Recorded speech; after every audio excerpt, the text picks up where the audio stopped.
It's the Prentice Allsup Heating and Air Coach's Corner, fueled by Donut Country and McDonald's on 1019 100.5, 1450 WGNSSports.com and Big G TV.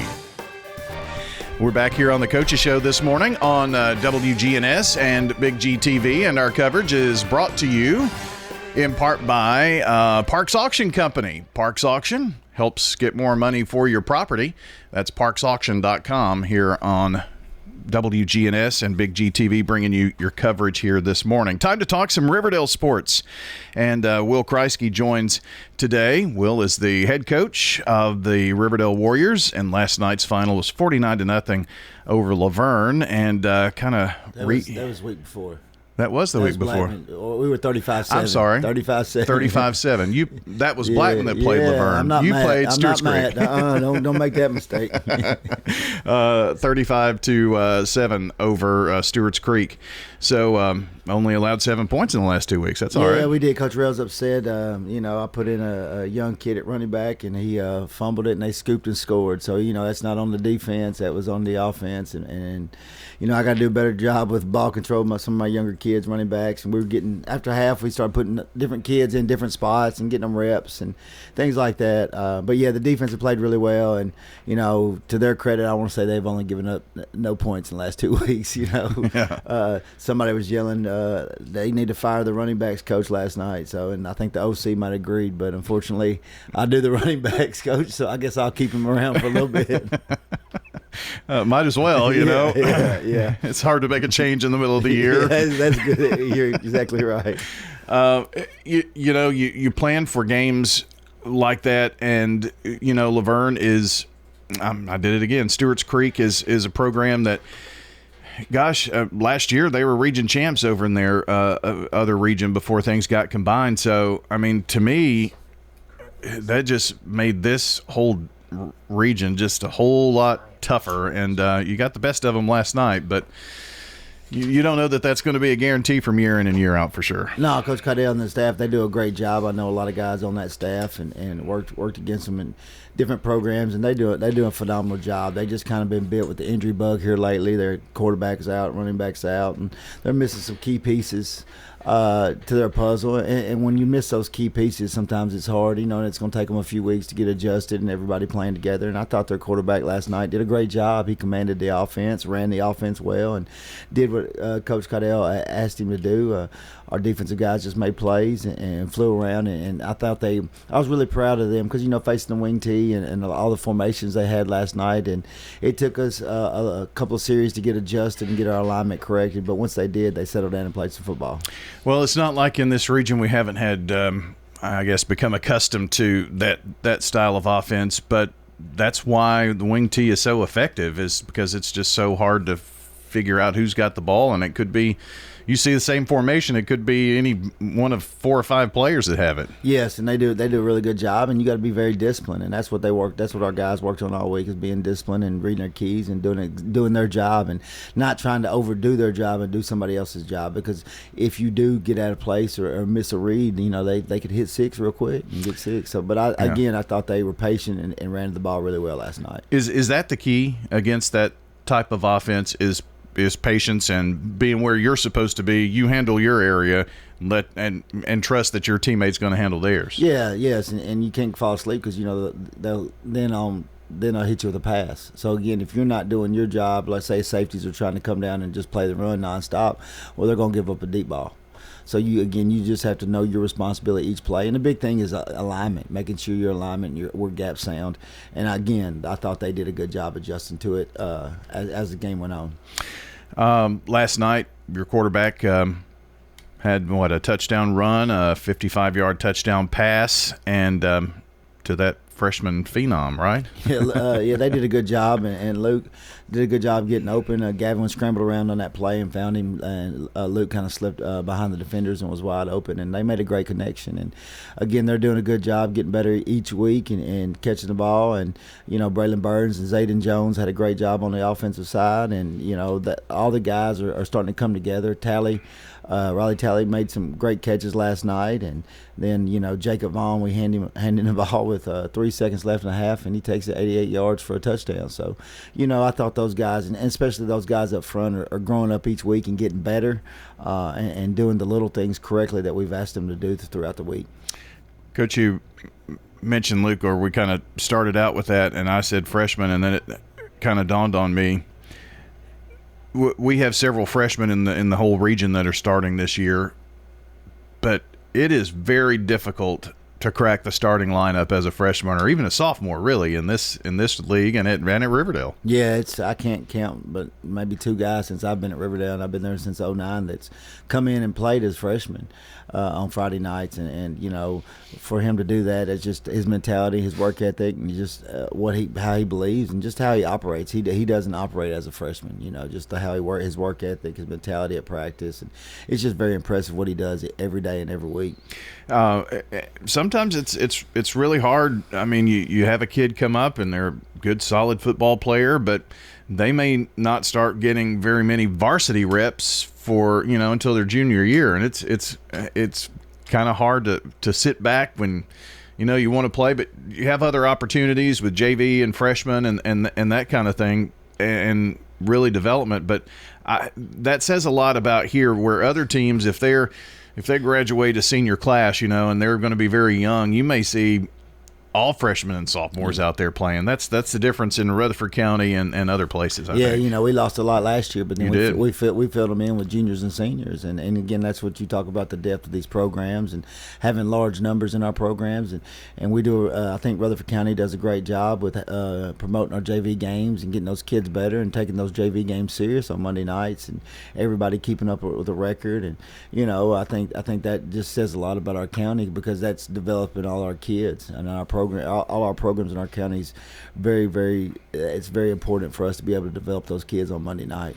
I think all the coaches, yourself included, there's been, I guess, last 10 years or so, there's been more of an emphasis in promoting, and here's when the freshmen play, and having a county championship and JV and the same thing, because let's face it, sometimes those kids don't make the varsity level, but they play as freshmen or JV, and that's their football experience at Riverdale, for instance. Exactly, and that's what I was telling those kids last week. They're important. They're important Monday through Thursday during practice, and those games are valuable to them, because those are reps. You can't go a whole year without getting game reps, and those games are very, very important to them and their development. And so, I'm glad that we take it serious, and we got numbers to do it, and that's what, when you have numbers, you can have, and that builds your program and keeps kids interested. Yeah, and that's on the NFL level. That's why they pay these scout teams, and they make pretty decent living at being able to do that, and are proud to say that they're on a team, and they get a Super Bowl ring if they win the Super Bowl, that kind of thing. So, I mean, it's very important, and I think we do a good job here, and you at Riverdale and everybody else of making sure that those kids have a very special experience, which is why you're in this business anyway, Yes, sir. Yes, about sir. These kids.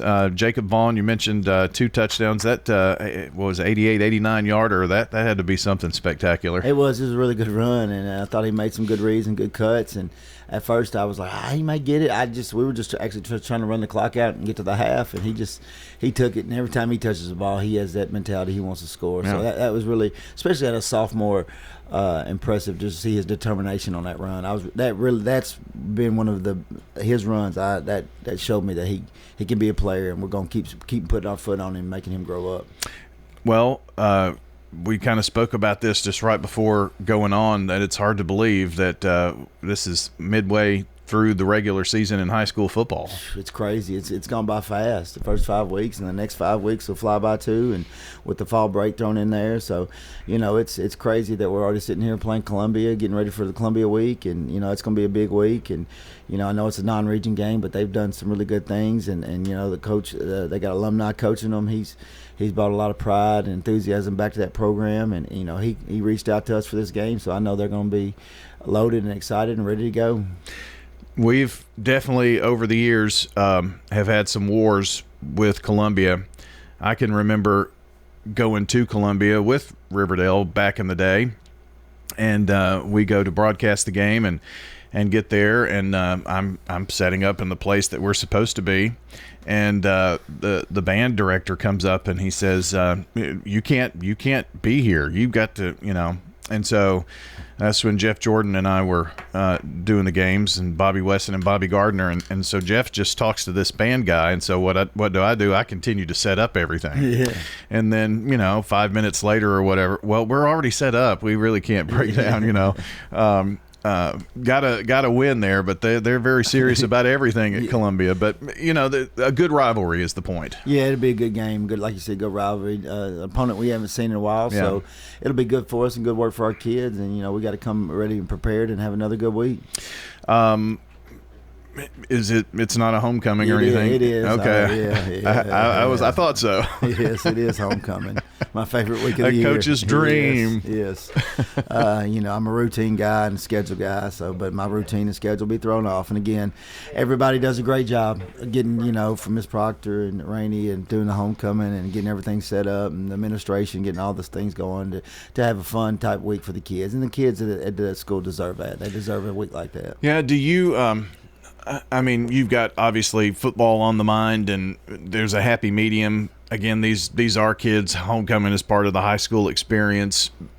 I think all the coaches do a really good job of being able to thread the needle on this one, because you can't just go willy-nilly, but got to have the kids have an experience too. Yeah, you let them participate and do some things, but also you remind them that it's for the student body and the alumni, and they got to go out and do their part, and that's play a football game. And so we still have to come prepared, and we keep talking about our standard, and we're not going to relax, or we're going to keep holding everybody accountable. So if we don't show up and do what we're supposed to at practice, then we'll be held accountable, and you have to do that to stay focused, because again, not only are you focused on this game, but you have to prepare for the future too. And if you're not getting better every week, it's going to cost you in the long run. For sure. Nobody does homecoming like Riverdale, so it'll be a bit of blowout, won't it? Yeah, they do. It's been a long tradition there, and Miss Blair and administration has done a good job carrying it on and keeping that tradition going, and so it'll be fun. It's fun for all the fall sports. I think we got some kind of in-school volleyball game maybe, and then I know Coach Gabby, our soccer program's she's done a phenomenal job this year with the soccer team, so it'll be fun for all those athletes and that participate in the fall sports. Yeah. So, there's probably something. I know there's something every day. Yeah. More than something every day. I'll need to go check my emails. There's no weird things that football coaches have to do or anything, right? They're going to let you coach the game. I hope so. It's also a good opportunity, too. Homecoming, that's what it's about. It's about coming home for your alumni, and a great opportunity if you haven't seen a Riverdale football game lately, and you keep hearing about it and whatnot. Great chance to come on out and buy a ticket. Yeah, it's Coach Mr. Limbaugh, I've said it numerous times, does a great job keeping all the lights and scoreboards going, and it's a nice show out there, and it's a nice place, to come play, and I've said it many times, like a small college atmosphere, and it's unbelievable. And yeah, if you don't have anything else to do, come out to Riverdale and watch a little football next Friday night. Well, I would say more alumni than not didn't even have a football field at their school. That's true. That's true. That's right. From back in the day. Yeah. So, and just look at where it's come from. So, great facility, just like everywhere. Coach, it's good catching up with you. Week 5, after 5 weeks, are we healthy and all pretty much? We've got some bumps and bruises on a few guys that hopefully we'll get one back, and the other one to get some treatment, but nothing crazy besides Shelburne. We've lost Shelburne the first week of the season, and he's going to have his surgery in the next few weeks. And other than that, everybody else is pretty good.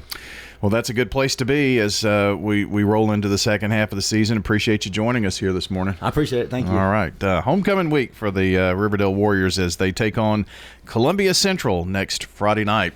This has been the Riverdale segment on the Coaches Show, brought to you by First National Bank of Middle Tennessee. If you're looking for a hometown feel with your bank, turn to First National Bank of Middle Tennessee, offering full-service banking and mortgage services.